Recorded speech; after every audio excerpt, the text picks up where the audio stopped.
ऐसे लोगों को बी स्क्वायर कहा जाता है, बॉर्न बदतमीज। इसके नाम पे एक बीमारी है, दुर्योधन सिंड्रोम। सबको आराम से भड़काया जा सकता है, सबको आराम से समझाया नहीं जा सकता। जहां योग्यता है वहां विरोध है। कितने लोगों को भेज रहा है मारने के लिए, परेशान करने के लिए। समझाओ मत किसी को, खुद को समझाओ।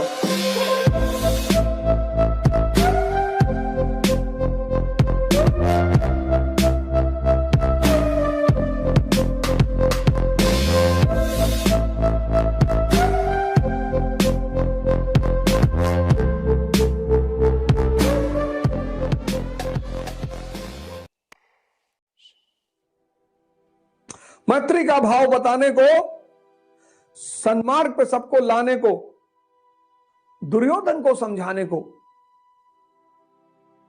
भीषण विध्वंस बचाने को भगवान हस्तिनापुर आए, पांडव का संदेश लाए। अब ये जो दुनिया में चीज है समझाना, ये शब्द बड़ा प्यारा है।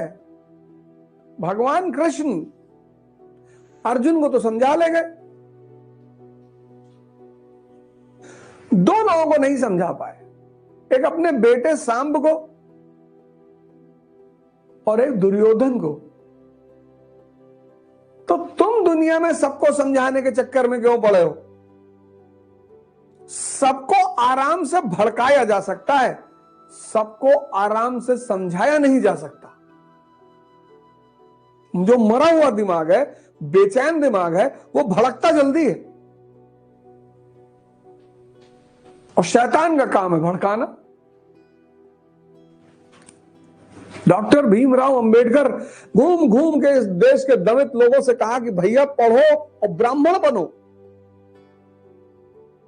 और आज के नेता कह रहे हैं लड़ो और वापस दलित रहो। तुम पढ़ोगे, आईएएस बनोगे, डॉक्टर बनोगे, इंजीनियर बनोगे। डॉक्टर बनोगे, जो पेशेंट आएगा तुमसे हाथ नहीं जोड़ेगा, डॉक्टर साहब, वो चाहे ब्राह्मण हो चाहे भगवान हो। तुम पढ़ोगे, डॉक्टर बनोगे और अच्छे सर्जन बन गए, एमडी बन गए, फिजिशियन बन गए, कोई तुम्हारी जात पूछेगा आगे किसी की औकात है? देखो कितना फर्क है। तुम समझा नहीं सकते सबको, भगवान नहीं समझा पाए, और तुम में से ज्यादातर लोग यही कर रहे हैं। ये बड़ा प्यारा शब्द है, समझाना। भगवान कृष्ण किसको समझाए? अर्जुन को, लेकिन दुर्योधन को नहीं समझा पाए, और अपने बेटे सांब को नहीं समझा पाए।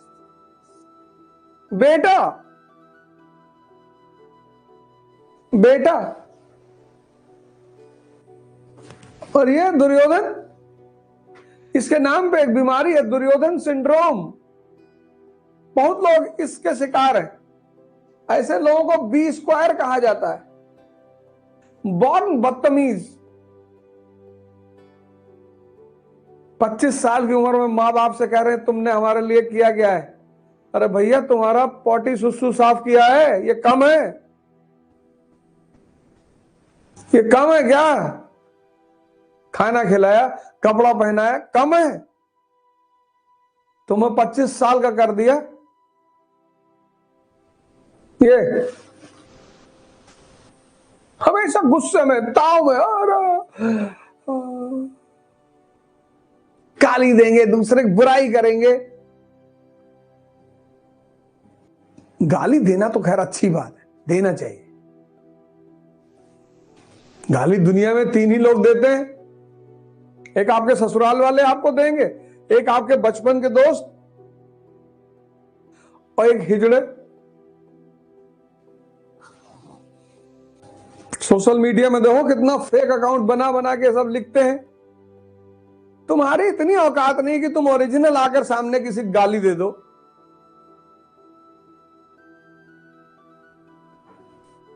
गाली वाली बहुत अच्छी चीज है। 100 गाली सुनी कृष्ण ने, भगवान है, मजा ले रहे हैं। भीम गुस्सा हो रहे हैं, भीषम गुस्सा हो रहे हैं, युधिष्ठिर गुस्सा हो रहा है, बलराम गुस्सा हो रहे हैं। वो सीन देखो महाभारत सीरियल में, सब गुस्सा हो रहे हैं, भगवान मुस्कुरा रहे हैं। अरे और वो तो कहो भगवान कृष्ण के जमाने में सोशल मीडिया नहीं था, नहीं तो शिशुपलवा उल्टा सीधा नाम बना के चंद्रमा की लैला जान ही नहीं पाते कौन है। समझाओ मत किसी को, खुद को समझाओ। जब तुम ताकतवर बन जाओगे तो तुम आदर्श बन जाओगे, और अगर तुम कमजोर बनकर किसी को समझाओगे तुम्हारा मजाक उड़ाया जाएगा।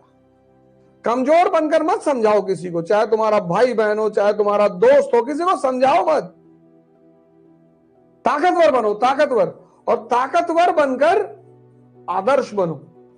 जब लोग तुम्हारी तारीफ करें, पुल गाएं, पुल बनाएं, कविता लिखें तुम्हारे नाम पर। भगवान कृष्ण का जीवन देखो, योग्य है, योग्य है, और योग्यता से निखर रहे हैं। कंस को बर्दाश्त नहीं हो रहा है। कितने लोगों को भेज रहा है मारने के लिए, परेशान करने के लिए। जहां योग्यता है वहां विरोध है, जहां जिंदापन है वहां विरोध है। मुर्दे का कोई विरोध करता है? गांधी को क्यों महान मानता हूं? जितने भी नेता भड़काकर नेता बनना बहुत आसान है। जितने नेता भड़काते हैं लोगों को, मैं उनको औसत दर्जे का इंसान मानता हूं कि ठीक है, मिनिस्टर बन जाओगे, एमएलए बन जाओगे, सांसद बन जाओगे, पर गांधी नहीं बन पाओगे, भगत सिंह नहीं बन पाओगे। भगत सिंह ने भड़काया किसी को? आज तो पूरा भारत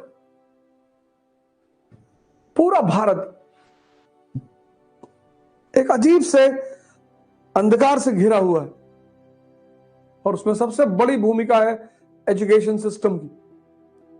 हमारे बच्चे स्कूल जाते हैं, 6th का बच्चा 30 किलो का बैग, गवर्नर बना रहे हो कि भगवान बना रहे हो, वो 30 किलो का बैग अगर वो ऐसे लटकाएगा तो उसकी स्पाइन खत्म हो जाएगी। 15 किलो का भी है तो बहुत है, 20 किलो का भी है तो बहुत है। आज का एजुकेशन सिस्टम, टीचर धमकी दे रहा है, पढ़ोगे नहीं तो बर्बाद हो जाओगे। और उस लड़के को दिखाई पड़ रहा है कि बहुत सारे राजनेता तो कोई पढ़ाई लिखाई नहीं हुआ, तो सोच रहा है यार ये तो बर्बाद नहीं हुए, और हमारे पापा तो बहुत पढ़े थे। वो बड़ा विरोधाभास में फंस जाता है कि ये क्या हो रहा है यार। शिक्षा का काम है विजडम को पैदा करना, और जिसके पास विजडम है, बीरबल सामान्य व्यक्ति मुगल दरबार का हिस्सा बना, विजडम, शिक्षा की वजह से नहीं, विजडम की वजह से। शिक्षा का काम है विजडम को पैदा करना, विवेक। सबसे कीमती चीज है विवेक। तो महेश दास जब मुगल दरबार में पहुंचा तो वहां के दरबारियों ने कहा कि साहब आम आदमी है साहब, वो कहां दरबार में बैठाओगे साहब, कैसी बातें कर रहे हो। पर अकबर को पता था कि आदमी तो कुछ एक्स्ट्रा ऑर्डिनरी आदमी है। अकबर ने कहा कोई रास्ता निकालो यार।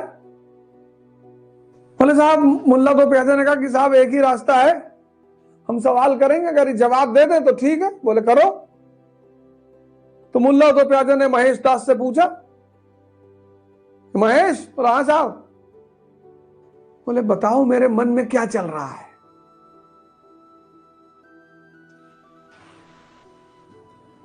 बीरबल को तो पता ही था कि तुम्हारे मन में कमीनापन चल रहा है, लेकिन बीरबल ने कहा कि सरकार आपके मन में यह चल रहा है कि अकबर अमर हो जाएं, दुनिया की सारी सुंदर स्त्रियों से इनका विवाह हो जाए, इनका साम्राज्य पूरी दुनिया में फैल जाए, इनका राजवंश कभी खत्म ना हो। अकबर पलटे मुल्ला की तरफ, बोले बताओ मुल्ला।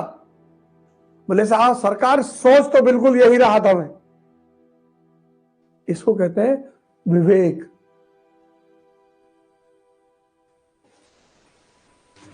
अमेरिका में चुनाव होता है तो वहां का प्रेसिडेंट, वहां के राजनेता आगामी आर्थिक और राजनीतिक नीतियों पर चर्चा करते हैं। यहां पढ़े लिखे लोग, बीएचयू के प्रोफेसर, दिल्ली यूनिवर्सिटी के प्रोफेसर और न जाने कहां कहां के प्रोफेसर